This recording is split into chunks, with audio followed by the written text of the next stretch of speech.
A'udzubillahi minasyaitonirrajim. Bismillahirrahmanirrahim. Assalamualaikum warahmatullahi wabarakatuh. Al-Mahmud Allahu Jalla Jallaluhu wa musalla alaihi Muhammad wa aluhu wal mad'ulahu al-bilad wa rijaluhu. Bismillahi abtadi wa bi kitabillahi ahtadi wa bi sunnati nabiyhi Muhammad sallallahu alaihi wasallam aqtadi. Bismillahi tawakkalna 'ala Allah, la haula wa la quwwata illa billah. Asyhadu an la ilaha illallah wa asyhadu anna Muhammadar Rasulullah. Wallazi arsala rasulahu bil huda wa dinil haqq liyuzhirahu 'ala ad-dini kullih walau karihal kafirun walau karihal musyrikun walau karihal munafiqun wa kafa billahi syahida. Sadaqallahul azim. Alhamdulillah, bersyukur kehadrat Allah Subhanahu wa taala kerana pada pagi ini saya tidak keseorangan seperti biasa. Hari ini saya berdua bersama dengan sahabat saya Ustaz Akmal Ashraf, khususnya pada pagi ni untuk kita sambung topik semalam. Sebenarnya seminggu ni adalah topik perbincangan kita yang terkait sangat-sangat rapat dengan kitab, dan dia sangat-sangat mendekatkan kita kepada kefahaman bagaimana untuk kita membaca dan mengajar anak-anak kita dengan kitab yang ada depan mata kita. Cuma selama ini kita mengajar anak kita baca Al-Quran. Kita suruh dia baca Quran, bacalah Quran itu, itulah jadi petunjuk kita, itulah penyelamat kita dekat dalam kubur nanti, itulah yang nak bagi syafaat kat kita nanti, itulah yang nak tambah pahala kita. Segala benda lah kita suruh anak kita baca Quran. Tapi jarang kita suruh anak kita baca kitab. Part ni adalah sesuatu yang sangat-sangat menarik untuk kita muhasabah, untuk kita ambil peluang, untuk kita check balik, counter check, recheck, and kita nak, kalau boleh, biarlah kita buat sesuatu itu dengan ilmu dan kita memahami apa yang kita buat ini dengan panduan yang Allah berikan dengan Al-Quran, apa yang Allah berikan dalam panduan dan pedoman wahyu yang Allah sudah lama sampaikan kat kita ni, dah berapa ribu tahun dah, 1400 tahun lebih. Kitab yang sama Nabi dapat, dan hari ini kitab itu pun berada di tangan kita.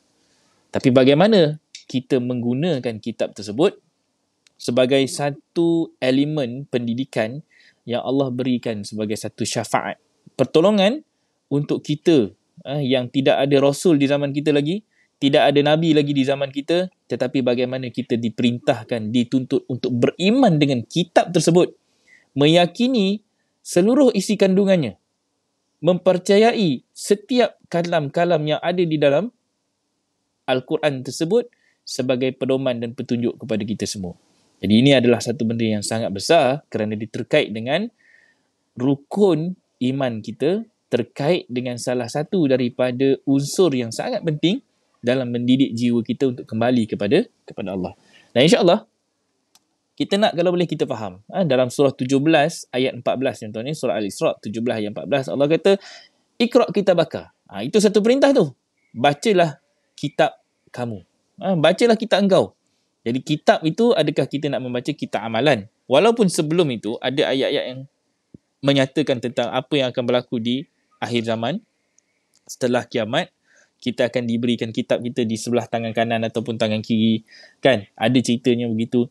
Tapi apa yang Allah sebut dalam Quran itu sebenarnya adalah satu benda yang menjadi perumpamaan dan juga menjadi satu tips kepada kita bagaimana untuk kita mengatur alam kita di dunia ini. So apa saja yang Allah nampakkan adalah satu bentuk peringatan, satu bentuk pendidikan, satu bentuk peta, jalan macam mana kita nak menuju ke syurga Allah. So kita yang kena tahu bagaimana Allah membahasakan, bahasa yang Allah guna dalam Quran itu sangat-sangat halus, sangat sharp, sangat tajam, sangat menyentuh bagi mereka yang memahami kalam Allah itu ditujukan khusus kepada orang-orang yang yakin dan percaya bahawa apa yang Allah sebutkan dalam Al-Quran itu adalah sesuatu yang tidak sia-sia. Ini adalah benda yang kita kena cari jalan. Macam mana kita nak memahami? Satu yang kita kena baca dan satu yang kita kena faham sehinggalah kita jelas. Kafa binafsika al-yawm alaika hasiban. Kita jadi cukuplah diri kamu sendiri pada hari ini ke atas kamu menghitungnya. Sampai kita boleh baca, dan kita baca Quran itu bukan sekadar kita jadikannya sebagai satu bacaan ritual semata-mata, melainkan Allah bagi kat kita, cukup Allah kata, kafa binafsika, cukuplah engkau sendiri tahu. Kan?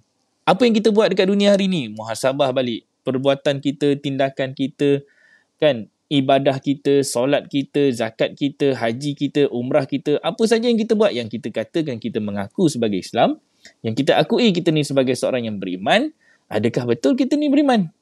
Beriman dengan kefahaman atau beriman dengan ikut-ikutan? Yang tu kita nak kena check. Jadi jangan ingat kitab itu hanya dalam bentuk sebuah buku. Kerana kitab itu dalam Al-Quran, dia lebih kepada satu ketetapan. Kitab itu adalah satu bentuk perlembagaan. Ya Allah dah bagi. Kalau perlembagaan Malaysia pun, ni tanya seorang-seorang ni balik ni, tanyalah ni semua yang dah 40 tahun, 50 tahun, dah baca ke perlembagaan Malaysia tu, tahu ke semua isi kandungan perlembagaan Malaysia? Belum tentu semua kita ni khatam perlembagaan Malaysia. Kan?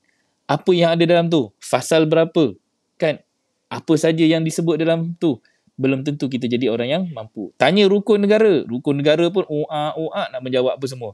Tanya rukun iman, tanya rukun Islam pun sama juga. Tergagap-gagap juga nak menjawab. Kalau rukun iman tu ada lagi tersalah aturan. Kan? Nombor 1 pergi nombor 3, nombor 5 pergi nombor 4. Kan? Ada sebab kita kadang-kadang hanya menghafal. Kita hanya jadi orang yang membaca sesuatu, mengaji hanya untuk tujuan peperiksaan. Tapi untuk kita, periksa kita sebenarnya adalah periksa di akhirat nanti. Jadi sebelum kita nak pergi ke periksa di sana, periksa dulu di sini. Di dunia, kita sudah memeriksa sejauh mana kita memahami apa yang kita buat dekat atas dunia ni. Adakah selari dengan kehendak Allah atau banyak mengikut nafsu kita. Banyak mengikut ketetapan kita. Kita yang menetapkan apa kita nak. Kita yang menetapkan apa kita nak buat. Kita yang menetapkan apa kita suka. Padahal dalam Quran, Allah dah tetapkan apa yang Allah suka, belum tentu lagi engkau suka. Dan apa yang kita suka, belum tentu lagi Allah suka. Itu satu ketetapan. Dan pastinya apa yang Allah suka, Allah dah layout seluruhnya di dalam Al-Quran itu. Apa yang Allah nak daripada seorang hambanya, Allah dah layout dalam Quran itu. Kan?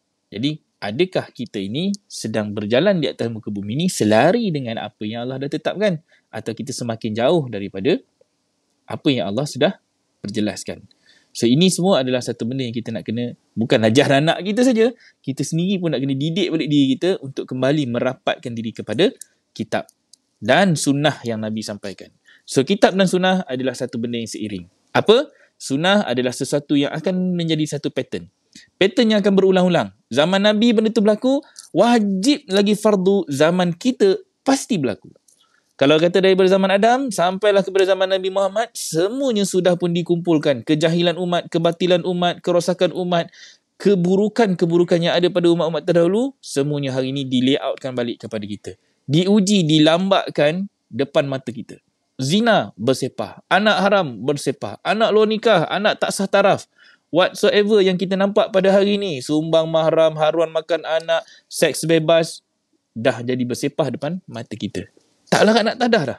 LGBT-nya, kan? Dengan benda-benda yang berlaku, pornografinya, semuanya boleh kita dapat hanya melalui gadget, melalui telefon, melalui ruang teknologi yang ada depan mata kita.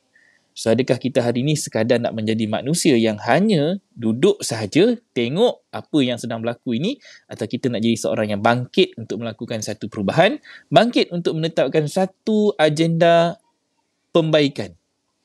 So, agenda pembaikan ini dipanggil satu amal soleh, islah, yang kita nak perbaiki balik kerosakan-kerosakan yang dah dilakukan akibat daripada tangan-tangan manusia itu sendiri. Tak kisahlah daripada selepas zaman Rasulullah wafat ke, sampai ke zaman kita hari ini, kita banyak benda yang kita nak kena baiki. Kita nak kena tolong Nabi. Kita nak kena bantu Nabi. Kita nak kena tolong balik agama Nabi yang Allah dah bagi ke kita ni sebagai satu amanah untuk kita bantu dan kita jadikannya sebagai satu bentuk sampel uswah di zaman kita.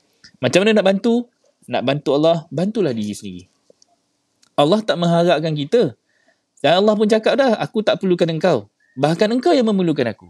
Bukan aku yang minta engkau memberi makan kepada aku. Bukan aku yang minta engkau memberi rezeki kepada aku. Tapi engkau yang memerlukan rezeki dan makan daripada aku.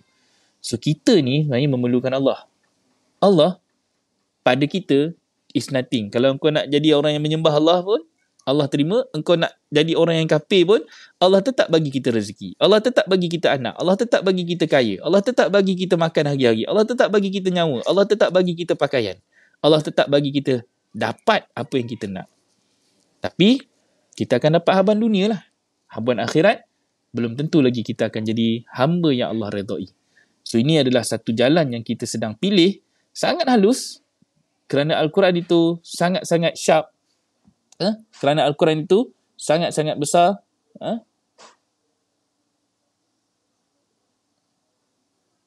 Okay? Dan kita kalau boleh, kita nak jadi orang yang sangat-sangat mendekatkan diri kita kepada Allah. Okay? Lain macam ada masalah sikit ni.